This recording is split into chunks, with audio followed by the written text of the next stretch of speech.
Bismillahirrahmanirrahim. In this lecture, we will study about vascular tumors. Vascular tumors can be benign or they can be malignant. There are certain congenital or developmental malformations and reactive vascular proliferations which can also present as tumor-like lesions. The immunomarkers are CD31, CD34 and von Willebrand factor. Classification is important because you can be given a short essay question. Benign neoplasms, the vascular tumors can be categorized into benign, intermediate and malignant neoplasms. The category of benign includes hemangioma, which can be capillary, cavernous or pyogenic granuloma, lymphangioma, which can be simple or cavernous, glomus tumor, vascular ectasias and reactive vascular proliferations. The intermediate category includes Kaposi, sarcoma and hemangioendothelioma. The malignant neoplasms include angiosarcoma and hemangiopericytoma. The hemangiomas are the commonest tumors are infancy and childhood. They are of two types, capillary and cavernous. They vary in size and color.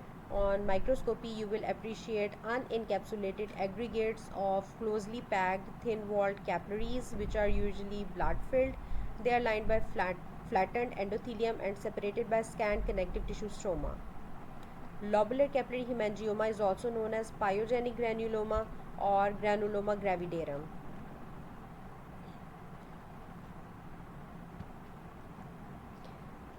This is the microscopic picture showing numerous blood-filled vascular channels which are lined by flattened endothelium and separated by scant connective tissue stroma. Cavernous hemangiomas, they appear as red, blue, soft, spongy masses, and on microscopy there are large cavernous spaces partly or completely filled with blood and separated by scant connective tissue stroma. There are large cavernous spaces which are filled with blood.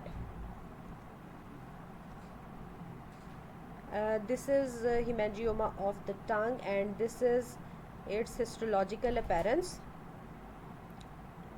In C, you are shown pyogenic granuloma of the lip, and in D, you are shown the histological appearance in cavernous hemangioma. There are dilated, large blood-filled spaces. Lymphangioma. Lymphangioma can also be divided into capillary and cavernous type. The difference from hemangioma is that the lymphangioma contains lymph fluid. It is also lined by endothelium. It contains no RBCs but it contains lymph, and cavernous one consists of dilated enlarged lymphatic spaces. This is the gross appearance of lymphangioma in a newborn infant. This is the microscopic picture. There are cystic spaces lined by flattened endothelium, but they contain lymph instead of the blood. Glomangioma. Glomangioma is a painful tumor that arises from modified smooth muscles of the glomus body. It is present in the distal portion of the digits, especially under the fingernails. The tumor appears as small, rounded, red, blue, firm nodules.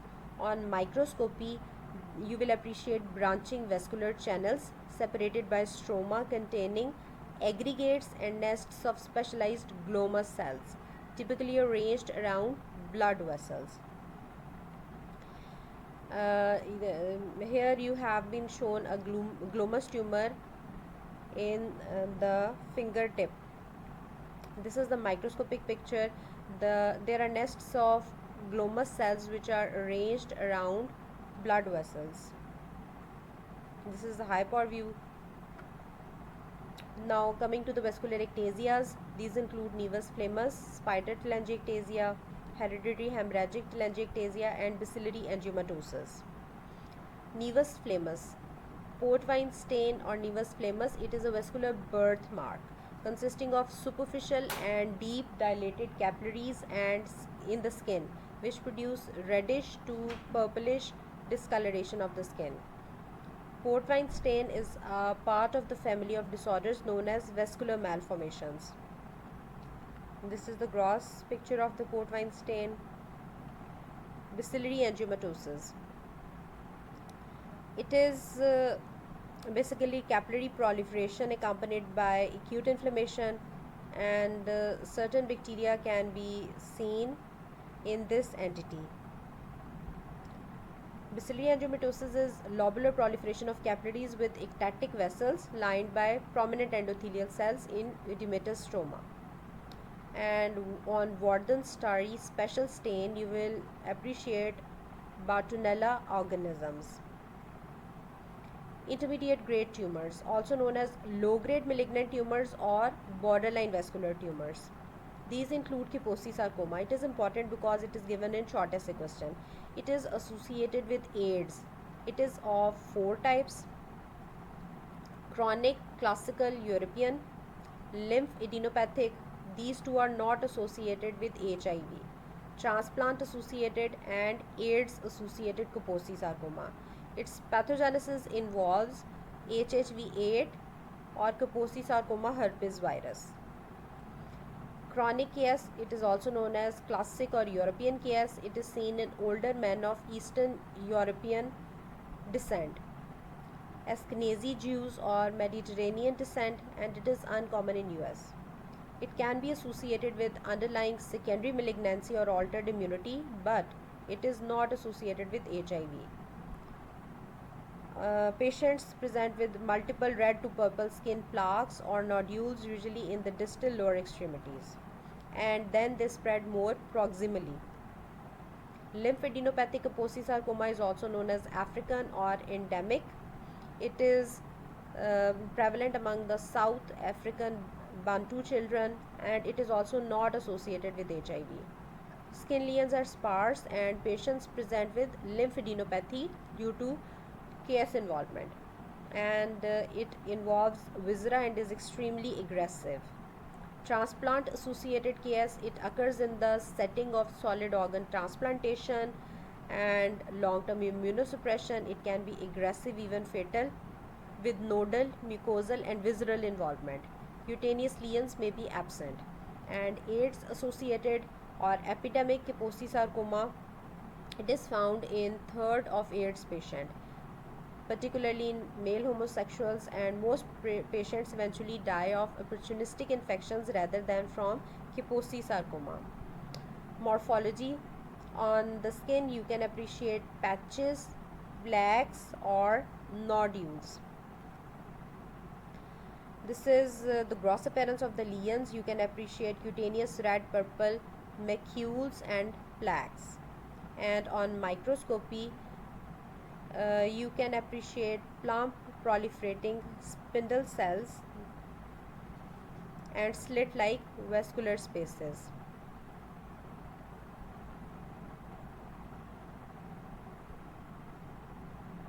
Hemangioendothelioma. It is intermediate grade tumor.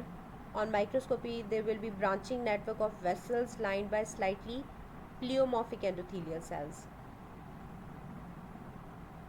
It is a tumor of adults arising in association with medium to large sized veins. The clinical course is variable. Excision is curative in majority of the cases, but the tumor can recur, metastasize, and eventually the patients die of their tumor. It is composed of pleomorphic endothelial cells forming vascular channels. Now, malignant tumors include angiosarcoma, which can vary from well to poorly differentiated. Its risk factors include arsenic, thorotrest, PVC, and post-mastectomy lymphangiosarcoma. They show all degrees of differentiation from plump anaplastic to recognizable endothelial cells producing vascular channels, to undifferentiated tumors with solid spindle cell appearance and without definite blood vessels. This is the gross picture of angiosarcoma. Here you can appreciate that the tumor has a hemorrhagic appearance. This is another gross picture. The tumor appears to be aggressive. It has eroded the skin and is appearing congested and eroded on the skin. This is the microscopic picture. The cells are pleomorphic and they are showing hobnail pattern. Hobnail pattern, as you can appreciate here. Meningoperiocytoma is heterogeneous group of neoplasms with grossly fleshy or spongy consistency. Thin branching staghorn vascular pattern is seen, arises from the pericytes, and 1/3 show malignant behavior. This is angiosarcoma of the right ventricle. The tumor appears to be hemorrhagic and aggressive in nature, moderately differentiated angiosarcoma. There are dense clumps of atypical cells which are lining distinct vascular channels. And this is the immunohistochemical picture showing staining with marker CD31.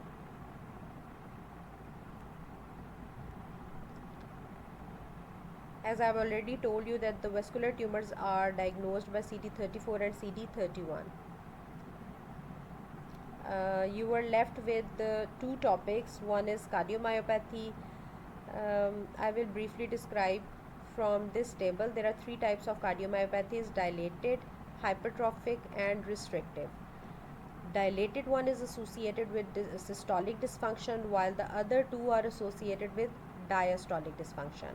Causes are important because you can be given a multiple choice question from this table.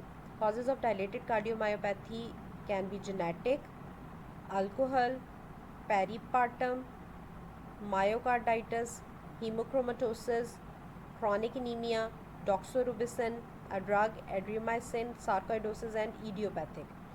The causes of hypertrophic include Friedreich ataxia, storage disease, and infants of diabetic mothers.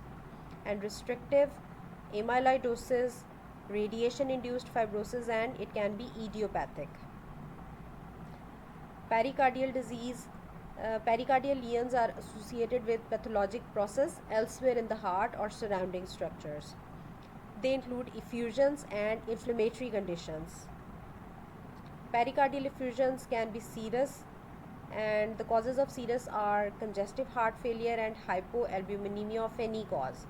Serosanguinous, occur in blunt chest trauma, malignancy, ruptured MI, or aortic dissection. And effusions can be chylous, as seen in mediastinal lymphatic obstruction. With this, we end the most important topics in this chapter. Thank you, class.